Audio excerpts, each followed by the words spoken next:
You didn't wake up one day and choose to be surrounded by difficult people. You didn't consciously invite manipulation, guilt, emotional exhaustion, or the slow erosion of your peace. It happened quietly, incrementally, in ways that felt, at the time, necessary. You learned how to keep the room calm. You learned how to soften your needs before they became inconvenient. You learned how to read moods like weather patterns, how to brace for storms before they hit. You learned who to be so that connection wouldn't disappear. And for a long time it worked. You survived by staying agreeable. You stayed safe by staying small. You preserved connection by sacrificing friction. But here is the paradox that shaped your entire inner life. The very trait that once protected you is now the trait that quietly invites toxicity into your orbit. Because toxic people do not look for strength. They look for access. They look for permeability. They look for those who learn that love is something you earn by contorting yourself into what the room demands. And so you may have noticed something painful and confusing. You change jobs and the same type of person appears. You leave one relationship and another with the same emotional architecture finds you. You set boundaries but feel crushing guilt afterward. You help, you give, you empathize, and later wonder why you feel hollow. You start to ask yourself quietly in the dark corners of your own mind, why do I always attract this? The answer is not that you are weak. The answer is not that you are broken. The answer is far more precise and far more hopeful. Toxic people disappear when the version of you they could access no longer exists. Not through confrontation, not through revenge, but through a single internal shift that changes what your nervous system tolerates. And once you make that shift, you don't chase toxic people away. They simply can no longer stay. To understand why this works, we must speak about self-abandonment, not as a moral flaw, but as a developmental survival strategy. Self-abandonment is what happens when the child learns, my needs threaten connection, my truth causes conflict, my boundaries cost me love. So the nervous system adapts. This is not metaphorical, this is neurological conditioning. Your brain learned that safety comes not from authenticity, but from adjustment. 3 psychological principles explain this pattern with extraordinary clarity. 1. Fawn response, trauma-based compliance. Alongside fight, flight, and freeze, trauma specialists have identified a 4th survival response, fawn. The fawn response is when the body learns, if I make you comfortable, you won't hurt me. If I stay pleasant, you won't leave me. If I dissolve myself into your needs, I will survive. This becomes automatic, reflexive, unconscious. You don't choose to accommodate. Your nervous system does it for you. 2. Attachment conditioning, anxious and disorganized attachment. When early attachment feels inconsistent, conditional, or unpredictable, the brain forms a bond that equates connection with vigilance. Love becomes something you manage. Relationship becomes something you monitor. Safety becomes something you earn through performance. You don't ask, do I feel safe here? You ask, am I doing enough to keep this from falling apart? 3. Nervous system calibration and hypervigilance. Your nervous system develops a baseline for what feels normal. If chaos was familiar, calm feels unsettling. If emotional unpredictability was childhood weather, stable peace feels foreign. If you were needed more than you were nurtured, you become unconsciously drawn to those who take. The brain is not drawn to what is good. The brain is drawn to what is familiar. So toxic people feel recognizable, not comforting, but familiar. And familiarity is often mistaken for chemistry. This is how toxic patterns replicate themselves without your conscious consent. The deepest cost of self-abandonment is not exhaustion. It is not resentment. It is not even burnout. The deepest cost is the grief of never fully arriving in your own life. You are there, but not fully. Present, but calibrated for someone else. Alive, but filtered through the question, is this too much for them? You second-guess your emotions. You rationalize what hurts you.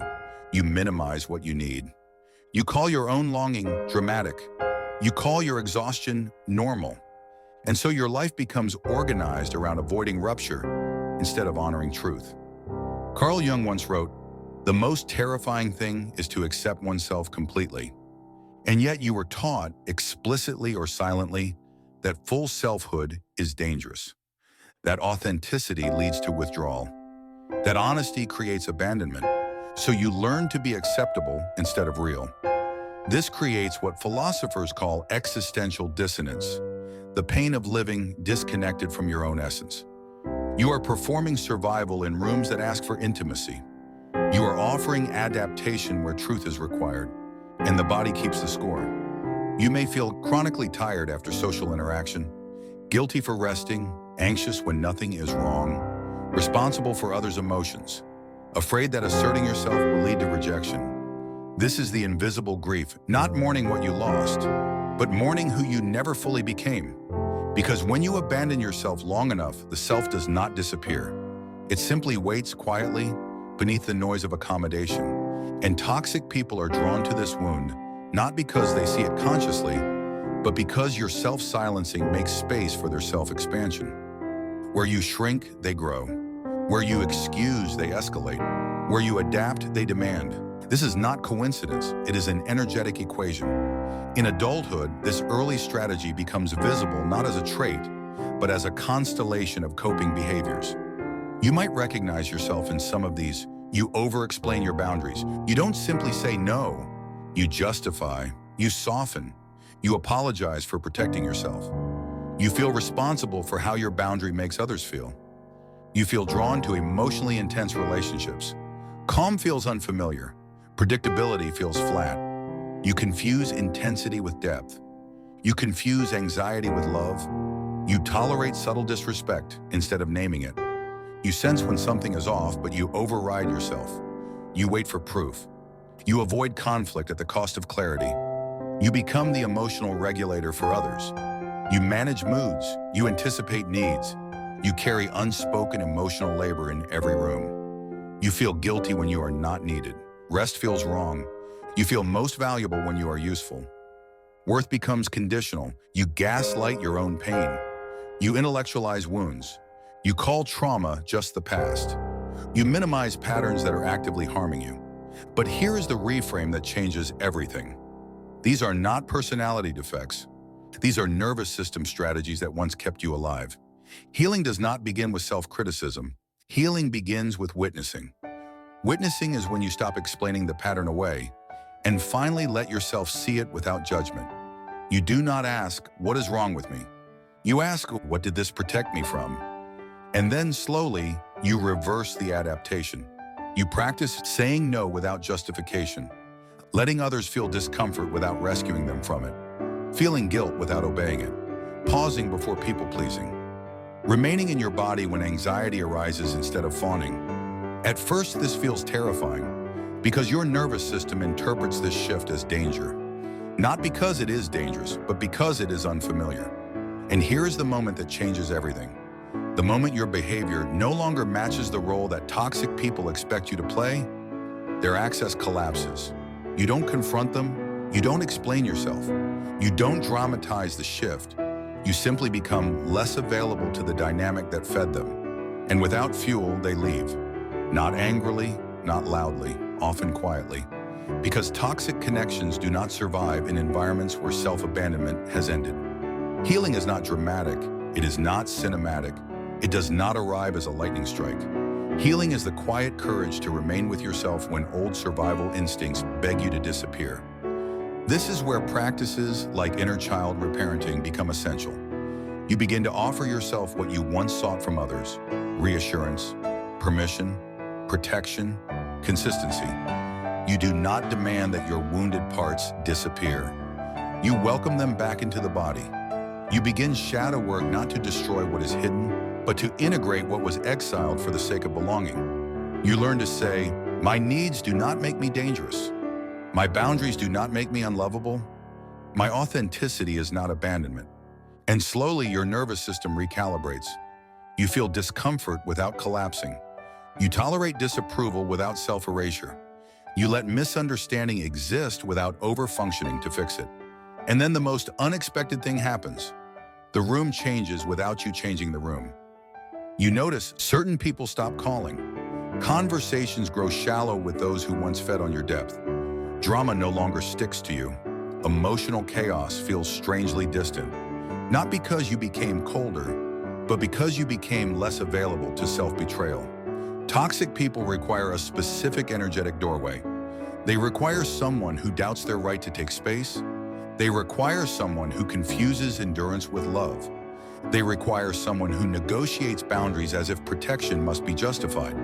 When that doorway closes, they cannot enter. This is not about becoming hardened. It is about becoming anchored. Philosopher Rainer Maria Rilke once wrote, "Perhaps all the dragons in our lives are princesses who are only waiting to see us act, just once, with beauty and courage." Your toxicity patterns are not villains. They are wounded messengers. And once their lesson is learned, they no longer need to stay.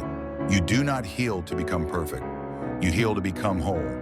And wholeness is what makes toxicity irrelevant. Because toxicity feeds on fragmentation. It cannot survive integration.